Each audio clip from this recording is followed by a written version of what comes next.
បាទថ្ងៃនេះខ្ញុំមានមកពួក logistic មួយនេះសម្រាប់ខ្ញុំការប្រើប្រាស់វាគឺល្អវាស្រួលយកតាមខ្លួនហើយការប្រើប្រាស់វេទនានេះខ្ញុំទិញមកមិញណានេះក្រាស់rồiឥឡូវចាប់ផ្ដើមបើកមើលវាហើយទៅនឹងការប្រើប្រាស់ផាន់វាដែរហ្នឹងវាស្រួលចុចទៅវាលើសលេងលើអីអញ្ចឹងណាអានេះចាក់ស្ដែងដែលខ្ញុំធ្លាប់ប្រើ2ឆ្នាំហើយអូយរបស់គេចប់ហើយ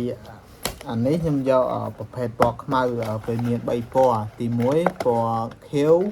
ហើយមួយទៀតដូចជាពណ៌ក្រហមហ្នឹងហើយពណ៌ក្រហមអូខេនេះគ្រាន់តែជាក្តារធានាវាទេបញ្ជាក់ការប្រើប្រាស់អញ្ចឹងតែយើងមិនមើលទេព្រោះម៉ៅធម្មតាតែពេលយើងមកដល់ដោតប្រើហ្នឹងយើងដល់តែយក USB ពេលយើងមកដោតប្រើធម្មតាហ្នឹងនេះអូហូយនេះ place តណាខ្មៅហើយរបស់គេរបស់ original ផងគេល្អហើយឥឡូវសេរីពួកម៉ៅហ្នឹងគឺមានគេហៅ fake ទៀតណាមានខ្លះលក់ដូចជាតម្លៃអត់ដល់10រៀលប៉ុន្តែ brand វាគឺ brand ចិនហ្នឹងរបស់ចិន copy នេះម៉ៅវាឲ្យភ្ជាប់ជាមួយថ្មនេះថ្មវានេះចាក់ស្ដែងដែលខ្ញុំប្រើវឹកវើហ្នឹងខ្ញុំប្រើច្រើនមែនហើយវាអាចប្រើរហូតបាន7 ឆ្នាំដែរ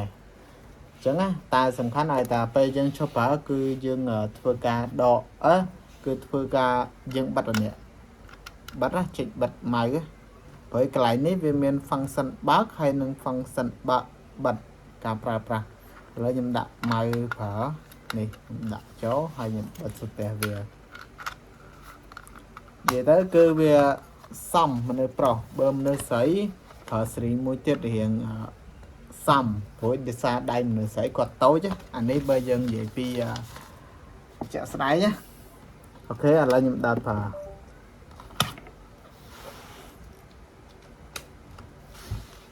អូយស្គាល់បាត់ដើរលឿនមែនគឺ smooth PDI វាខ្ញុំអត់ចាំដែរប្រហែលជា1200 DPI អូខេឥឡូវអូស្រួលចុចអត់មានលឺសលេងសោះចុចឡើងបាត់